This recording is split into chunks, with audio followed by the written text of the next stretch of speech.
তোমাদের বিবিদের সাথে পবিত্র সম্পর্ক স্থাপনের ইচ্ছা পোষণ করবা, তখন এই দোয়াটি পড়ে নিবা, আল্লাহুম্মা জান্নিবনাশ শাইতান, হে আল্লাহ আমরা শয়তানের কুমন্ত্রণা থেকে পানাহ চাই, এবং ওয়া জান্নিবিশ শাইতানা মা রাযাকতানা, এবং আজকের এই মেলামেশা, আজকের এই পবিত্র সম্পর্কের কারণে যদি আমাদের ভাগ্যে আপনি আমাদের রিজিকের মধ্যে আমাদের সন্তানের ফায়সালা করে দেন, ওই সন্তানকেও শয়তানের কুমন্ত্রণা থেকে বাঁচিয়ে রাখুন। এভাবে আল্লাহ রাসূল দোয়া শিখিয়ে দিয়েছেন। সন্তান আমাদের কাছে দুইটা জিনিস চাই বিবাহ শাদীর, একটা বিবাহের পূর্বে আর একটা বিবাহের পরে। এক নম্বরে সন্তান আমার কাছে চাই ভালো একটা মা, দুই নম্বরে সন্তান আমার কাছে চায় সন্তানের রিজিক। আমাদের ভাগ্যে যখন সন্তানের ফায়সালা হয় তখন যেন সন্তানের জন্য দোয়া করি। আমি যে আয়াত তেলাওয়াত করেছি মাতা পিতার হক সম্পর্কে, হাদিসও তেলাওয়াত করেছি মাতা পিতার হক সম্পর্কে। মাতা পিতার হকের পূর্বে সন্তানের কয়েকটা হক আলোচনা করব একটা হাদিস থেকে। আল্লাহ তাআলা যদি আমাকে তৌফিক দেন, ওয়া মা তৌফিকি ইল্লা বিল্লাহ। সন্তানের হক যদি আমি আপনি আদায় করতে পারি, আমি আপনি যদি সন্তানের হক আদায় করি, ওই সন্তান কখনো আমার অবাধ্য হতে পারে না। আজকাল অধিকাংশ সময় ইমাম সাহেবদের কাছে অনেকেই বলে, হুজুর আমার সন্তানের জন্য দোয়া করবেন, আমার সন্তান আমার কথা শুনে না। অনেকেই হুজুরের কাছে বলে, হুজুর আমার সন্তানের জন্য দোয়া করবেন, আমার সন্তানটি, আমি যখন বলি সন্তান এদিকে যাও, সে এদিকে না গিয়ে ভিন্ন দিকে যায়। অনেকেই বলে, হুজুর আমার সন্তানের জন্য দোয়া করবেন, সন্তানকে গুনাহের কাছ থেকে ফিরাইতে পারতেছি না, সন্তান নেশা করে, তাকে বারবার বারণ করার পরেও এই ছেলেটা নেশা থেকে ফিরছে না। অনেকেই বলে থাকে, সন্তানকে বারবার কাজে যাওয়ার জন্য বলছি, সন্তানকে বারবার আদেশ করছি, কিন্তু সন্তানে আমাদের কথা শুনে না, আদেশ শুনে না। এই সন্তান কেনই বা আপনার আমার আদেশ শুনবে যদি আমি আপনি সন্তানের হক, সন্তানের অধিকার পূর্ণ না করে থাকি? যদি আমি আপনি সন্তানের অধিকারগুলো পরিপূর্ণভাবে আদায় করতে পারি, করে থাকি, তাহলে কেনই বা এই সন্তান আমার আদেশ শুনবে না, কেনই বা সন্তান আমার অবাধ্য হবে? আজকে আলোচনা করব প্রত্যেকটা সন্তানের মাতা পিতার উপর কিছু অধিকার রয়েছে। হাদিস শরীফের মধ্যে আছে, প্রত্যেকটা সন্তান দুনিয়াতে যারা ভূমিষ্ঠ হয়েছে, ভবিষ্যতে যারা আসবে, আমার আপনার যারা বিবাহ শাদী করে নাই বা বিবাহ শাদী করব, আমাদের ঘরে সন্তান আসবে, ওই সন্তানগুলো আমাদের কাছে কি চাই? প্রথমে সন্তান দুনিয়াতে আসার পূর্বেই আমার আপনার যারা বিবাহ শাদী করেছেন বা করেন নাই, আমার আপনার গর্ভে যে সন্তান আসবে, ওই সন্তান আগেই আমার আপনার কাছে দুইটা জিনিস চাই। একটা হচ্ছে সন্তান ভূমিষ্ঠ হওয়ার আগে, আরেকটা সন্তান ভূমিষ্ঠ হওয়ার পরে, বা বিবাহ শাদীর আগে আরেকটা সন্তান আমার আপনার বিবাহের পরে আমাদের কাছে চাই। আমার আপনার বিবাহ শাদীর আগে আমার আপনার সন্তান চাই যে, হে বাবা আমাকে একটা ভালো মা এনে দিবেন। যারা বিবাহ শাদী করেন নাই তাদের কাছে তাদের ভবিষ্যৎ সন্তান আমাদের কাছে চাই, হে বাবা আমাকে একটা ভালো মা এনে দিবেন। এবার বিবাহ শাদী করার পরে, ভালো মা আনার পরে সন্তান আমাদের কাছে চাই, সন্তান আমাদেরকে বলে, হে বাবা যখনই আমি আপনাদের রিজিকে আমার নাম লেখা হবে, তখন আমার জন্য বরকতের দোয়া করবেন। কিভাবে? আল্লাহ রাসূল সাল্লাল্লাহু আলাইহি ওয়াসাল্লাম বলেন, তোমরা যখন তোমাদের স্ত্রীর কাছে যাইবা, যখন তোমরা পবিত্র সম্পর্ক স্থাপন করবা, তখন তোমাদের নিজেকে শয়তান থেকে বিরত রাখবা, এমনকি এই পবিত্র সম্পর্ক স্থাপনের দ্বারা যদি সন্তানের তোমাদের ভাগ্যে সন্তানের ফায়সালা হয়ে যায়, ওই সন্তানের জন্য শয়তান থেকে পানাহ চাইবা,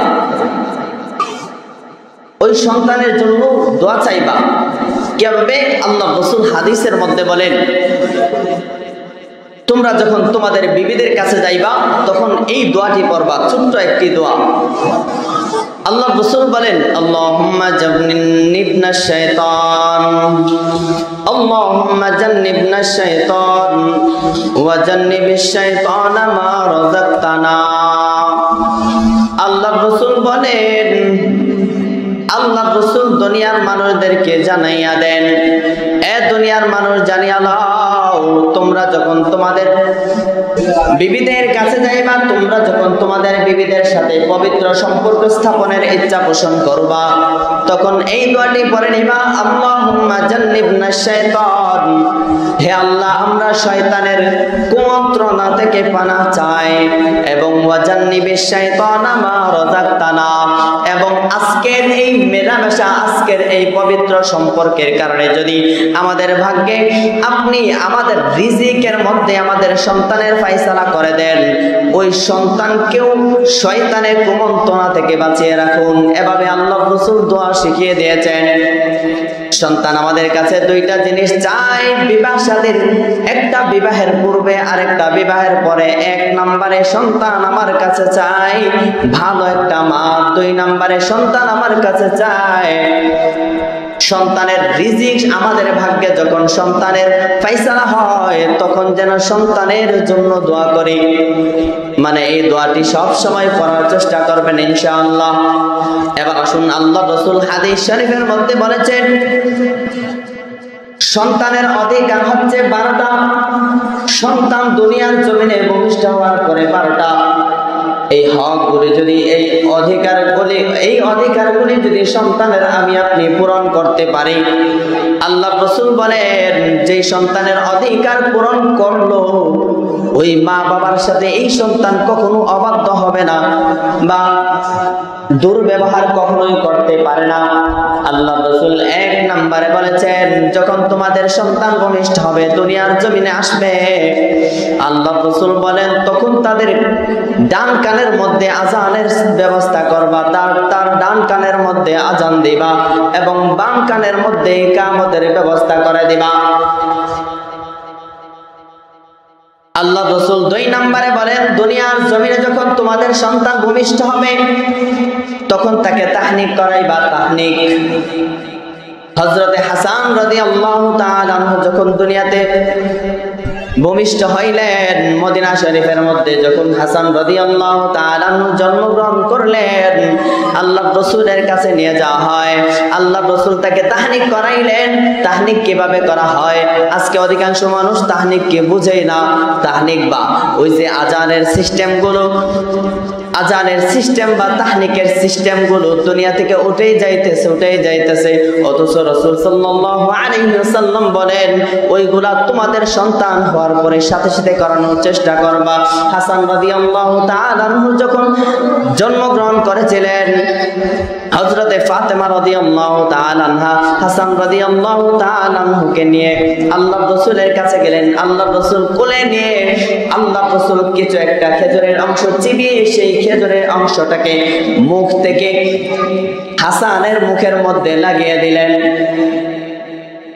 আজকে যেহেতু আল্লাহ রাসূলের ওয়ারিসগণ আছে, রাসূলের ওয়ারিসগণদের কাছ থেকে আমরা তাহনিক করাবো ইনশাআল্লাহ।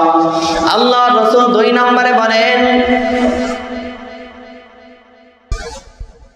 যখন কোন সন্তান ভূমিষ্ঠ হয়, সন্তান ভূমিষ্ঠ হওয়ার পরে বিভিন্ন মানুষ দেখতে যায়, মানুষের কাছে ওই সন্তানের একটা অধিকার হচ্ছে সন্তানকে যখন মানুষ দেখতে যায় সেলফি তুলে ফেসবুকে আপলোড করবে, এটা নয়।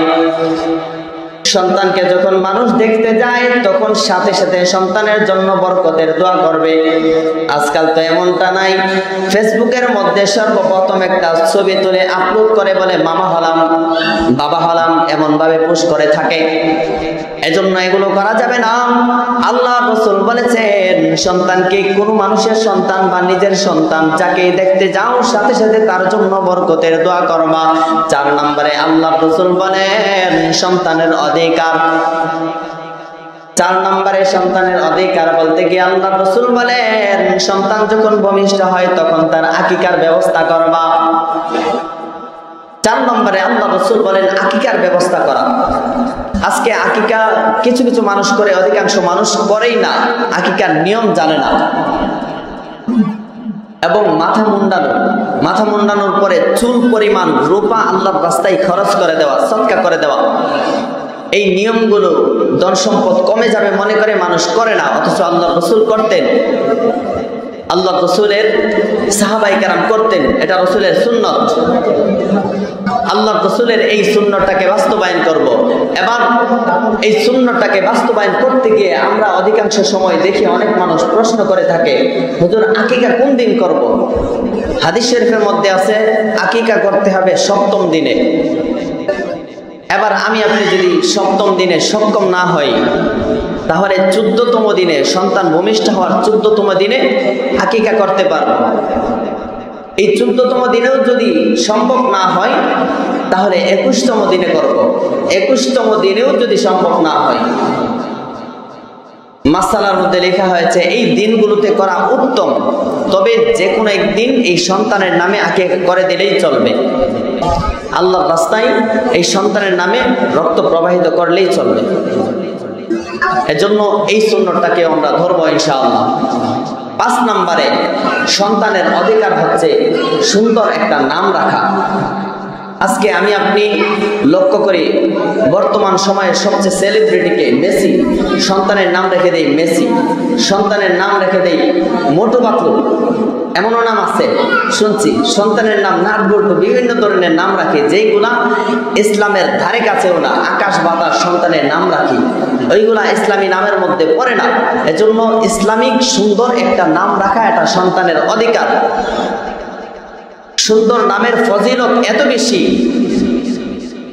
হাদিস শরীফের মধ্যে আছে আল্লাহ তাআলা যখন হাসরের মাঠে বলবে, এই উমর তুমি জান্নাতে যাও, এই আবু বকর তুমি জান্নাতে যাও, ওসমান জান্নাতে যাও, আলী জান্নাতে যাও, আব্দুর রহমান জান্নাতে যাও, আব্দুর রহিম জান্নাতে যাও, তখন 4-5 জনকে বা আল্লাহ রাসূল আল্লাহ তাআলা যখন কয়েকজনকে বলবে, এদের সাথে হাজার হাজার মানুষ ছুটবে। তখন আল্লাহ তাআলা দাঁড় করেই বলবে, এই তোমরা কোথায় যাচ্ছ? তখন ওই মানুষগুলা বলবে, হে আল্লাহ আমাদের নাম হতো আবু বকর, আমাদের নাম হতো আব্দুর রহমান, আমাদের নাম হতো আব্দুল্লাহ, আমাদের নাম হতো উমর, উসমান। ওই নামের খাতিরে লেখা হয়েছে আল্লাহ তাআলা যদি চান আল্লাহ তাআলা তাদেরকে ওই নামের খাতিরে, আবু বকরের নামের খাতিরে, আল্লাহ তাআলার প্রিয় নামগুলোর খাতিরে আল্লাহ তাআলা তাদেরকে জান্নাত দিয়ে দিতে পারেন। এজন্য আমাদেরকে ইসলামিক ধর্মীয় নাম রাখতে হবে ইনশাআল্লাহ। এটা আমাদের সন্তানদের হক, সন্তানদের অধিকার। 6 নম্বরে সন্তানের অধিকার হচ্ছে সন্তানকে আদব এবং শিষ্টাচার শিক্ষা দেওয়া। বর্তমান সময়ের সবচেয়ে বড় আদব এবং শিষ্টাচার সন্তানকে মোবাইল না দিলে খায় না, মোবাইল দিতেই হবে। এটা আমাদের মেজাজ কমনসেন্সের মধ্যে এমনটা কইরা নিছে যে মোবাইল দিতেই হবে। অথচ এই মোবাইলের আগেও যে হাজার হাজার মানুষ আসছে, এদের সন্তান কিন্তু লালন পালন করছে।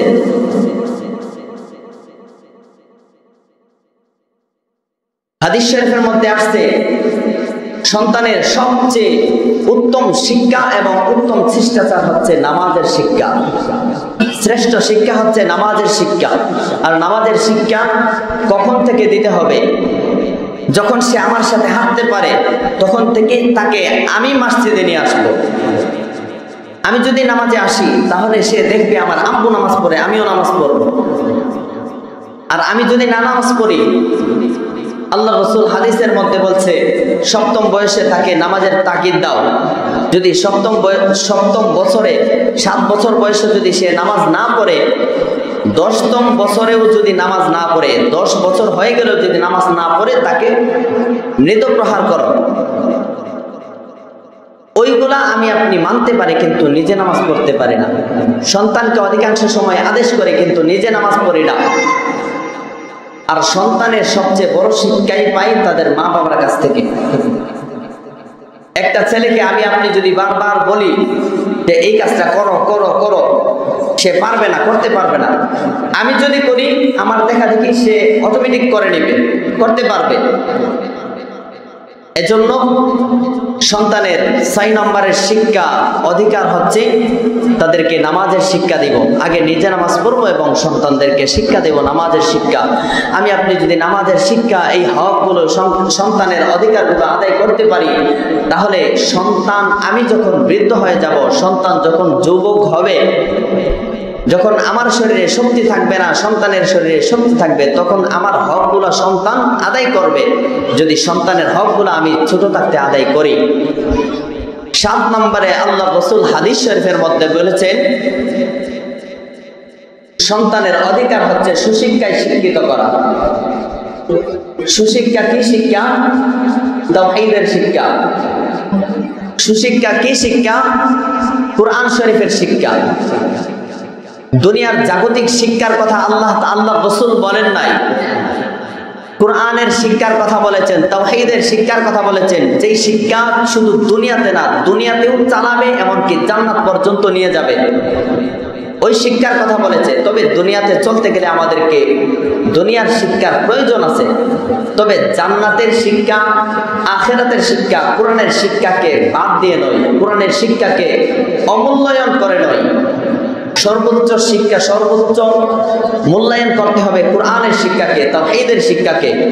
এবং সন্তানদেরকে এমন একটা শিক্ষা দিয়ে তুলব যে আল্লাহ তাআলা আমার তোমার ভাগ্যে যা রাখছে, দুনিয়ার সব মানুষ যদি তা নাও চাই, আল্লাহ তাআলা তা আমার ভাগ্যে রাখবেই।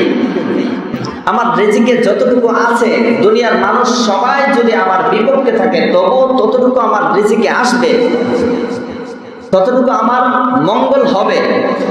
আল্লাহ তাআলা যতটুকু অমঙ্গল আমার কপালের মধ্যে রাখছে, আমার তোমার ভাগ্যের মধ্যে রাখছে, দুনিয়ার সব মানুষ যদি আমার তোমার অমঙ্গল চাই, এর চেয়ে চুল পরিমাণ বেশি করতে পারবে না, যতটুকু আল্লাহ তাআলা রাখছে। এই শিক্ষাগুলো আমি আপনি যদি আমার আপনার সন্তানকে দিয়ে দিতে পারি, তাহলে এই সন্তান আশা করা যায় বড় হলে আমার আপনার অবাধ্য হবে না, আমার আপনার কথার ব্যতিক্রম হবে না। 8 নম্বরে আলোচনা করব, সন্তানের অধিকার হচ্ছে আমি আপনি যদি আমার আপনার জীবদ্দশায় সন্তানকে আমার আপনার ধন সম্পদগুলা বন্টন করে দেই। আমি আপনি জীবিত অবস্থায় সন্তানকে যদি ধন সম্পদ বন্টন করে দেই, আমরা জানি ছেলে মেয়ের ক্ষেত্রে ছেলের 2 ভাগের 1 ভাগ মেয়ে পাবে। তবে আমি যদি বন্টন করি, আপনি যদি বন্টন করেন আপনার জীবদ্দশায়, তাহলে ছেলে মেয়ে সমান সমান পাবে। এটা সন্তানদের অধিকার, হক। আর যদি আমি আপনি মারা যাওয়ার পরে ওইগুলা বন্টন করে, তখন ভিন্ন হিসাব। তবে আমি আপনি যদি জীবদ্দশায় আমরা চাই যে আমার একটা সন্তানকে একটু জায়গা বেশি দিব, আরেকটা সন্তানকে একটু কম দিব, একটা ছেলে আমার দেখভাল করে, আরেকটা ছেলে দেখভাল করে না, সে সারাদিন নেশা করে, এমনকি তাকে যদি ধন সম্পদ আমি লিখে দিই, সে এই ধন সম্পদ বিক্রি করে নেশা করে ফেলবে, জুয়া খেলে বা খেলে ওইগুলা নষ্ট করে ফেলবে। এমনটা মনে করে যদি আমি আপনি কোন সন্তানকে কম দিতে চাই, এটার ফতোয়া অবশ্যই আছে, ফতোয়া বিভাগ থেকে আনতে হবে। 10 নম্বরে আল্লাহ রাসূল বলেন, সন্তানের অধিকার হচ্ছে সন্তান যখন প্রাপ্তবয়স্ক হয় তখন তাদের বিবাহের ব্যবস্থা করে দেওয়া। আল্লাহ রাসূল এক হাদিসের মধ্যে বলেন, যখন প্রাপ্তবয়স্ক হবে তখন তাদের বিবাহের ব্যবস্থা করো, নয়তো তোমাদের জন্য 2টা পথ। টাকা পয়সা থাকলে একটা হচ্ছে বিবাহ শাদী করিয়ে দিতে হবে, করাইতে হবে, বা বিয়া দিয়ে দিতে হবে। আর যদি টাকা পয়সা না থাকে, বিবাহ দেওয়ার সামর্থ্য না থাকে, তাহলে তোমাদের সন্তানদেরকে রোজা রাখাও। আর যদি বিবাহ না দাও, রোজাও না রাখাও, এই সন্তান যত প্রকারের গুনাহের কাজ করবে সবগুলা বাবা মায়ের কাঁধে যাবে। এজন্য আল্লাহ রাসূল বলেছেন, যখন সন্তান প্রাপ্তবয়স্ক হয়, যদি সামর্থ্য থাকে যথাসম্ভব বিবাহের ব্যবস্থা করে দিবেন। এটা সন্তানের হক, সন্তানের অধিকার। 10 নম্বরে আল্লাহ রাসূলকে বলেন, সন্তানের বিবাহের ক্ষেত্রে সন্তানের এজাজত নিতে হবে, সন্তানের অনুমতি নিতে হবে। আল্লাহ রাসূলের যুগে একদিন আল্লাহ রাসূল নামাজের মধ্যে গিয়েছে, এক মেয়ে দৌড়াইয়া আল্লাহ রাসূলের বাড়িতে এসে আয়েশা রাদিয়াল্লাহু তাআলা আনহাকে বলতে লাগলেন যে আমার আব্বা তো এমন এক ছেলের সাথে আমার বিবাহ ঠিক করেছে, যে ছেলেকে আমার পছন্দ না, আমি চাই না এই বিবাহটি হোক। এই মুহূর্তে আমার করণীয় কি আল্লাহ রাসূলের কাছে জানতে চাই। আয়েশা রাদিয়াল্লাহু তাআলা আনহা ওই মেয়েটাকে বসাইলেন। আল্লাহ রাসূল যখন আসলেন তখন আল্লাহ রাসূলের কাছে খুলে বলার পরে এই মেয়ের পিছনে তার বাবাও আসলেন। আসার পরে আল্লাহ রাসূল বললেন, এই মেয়ে, তুমি কি চাও এই বিবাহটা ভেঙে দেই? তুমি যদি চাও এই মুহূর্তে বিবাহটা ভেঙে দিব, আর যদি না চাও তাহলে যেইভাবে তোমার আব্বা নির্ধারণ করেছে, যে ছেলের সাথে তোমার বিবাহ নির্ধারণ করেছে ওই ছেলের সাথেই হয়ে যাবে।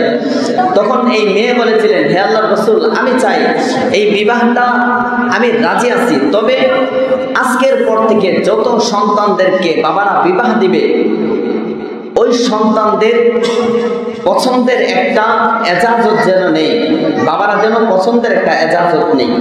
এজন্য পছন্দের এজাজত নিতে হবে সন্তানদেরকে বিবাহের ক্ষেত্রে। 11 নম্বরে আল্লাহ রাসূল হাদিসের মধ্যে বলেছেন,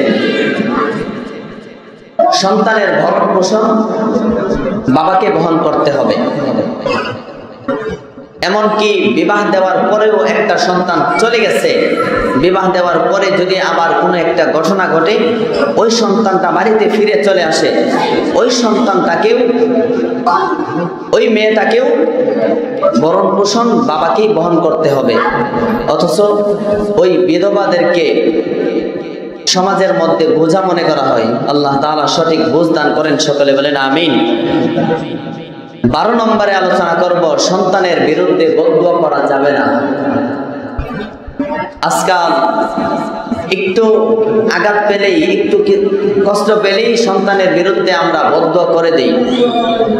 অথচ আল্লাহ রাসূল বলেন, আল্লাহ তাআলা বলেন, সন্তানের বিরুদ্ধে মা বাবার দোয়া কখনো মিস হয় না। বলা হয়েছে বন্দুকের গুলি মিস হয়, কিন্তু সন্তানের বিরুদ্ধে মা বাবার দোয়া মিস হয় না। এজন্য সন্তানের বিরুদ্ধে বদদুয়া করা যাবে না, এমনকি অধীনস্থদের বিরুদ্ধে বদদুয়া করা যাবে না। এই 12টা হক যদি আমি আপনি আদায় করতে পারি, 14টা হক যদি আমি আপনি আদায় করতে পারি, তাহলে আশা করা যায় নিশ্চিত এই সন্তান বড় হলে আমার হকগুলো আদায় করবে। নিশ্চিত এই সন্তান বড় হলে আল্লাহ মুখী হবে, দুনিয়ামুখী হবে না। এই হকগুলো যদি আদায় করে করে এই সন্তানদেরকে লালন পালন করতে পারি, আগামীর ভবিষ্যৎ হবে কোরআনের ভবিষ্যৎ। এজন্য সন্তানের হকগুলো আদায় করব ইনশাআল্লাহ। সন্তানের হকগুলো আদায় করলে আমাদের হকগুলোও সন্তানে আদায় করবে ইনশাআল্লাহ। আগামী সপ্তাহে আলোচনা করব সন্তানের উপর মাতা পিতার কি হক রয়েছে। আল্লাহ তাআলা যদি আমাদেরকে তৌফিক দান করেন, এই সন্তানের যে 12টা 14টা হক আলোচনা করলাম, আল্লাহ তাআলা আমাদের সবাইকে এই হকগুলো আদায় করে করে সন্তান লালন পালন করার তৌফিক দান করেন, সকলে বলেন আমিন। সন্তানের বিশেষ করে শিক্ষার ক্ষেত্রে, সন্তানের শিক্ষার ক্ষেত্রে আমরা গুরুত্ব দিব। সন্তানকে সুশিক্ষায় শিক্ষিত করলে আমার আপনারই ফায়দা। আমার আপনার মৃত্যুর পরে এই সন্তান হাত তুলতে পারবে। যদি সুশিক্ষায় শিক্ষিত না করি তাহলে এই সন্তান হাত তুলতে পারবে না।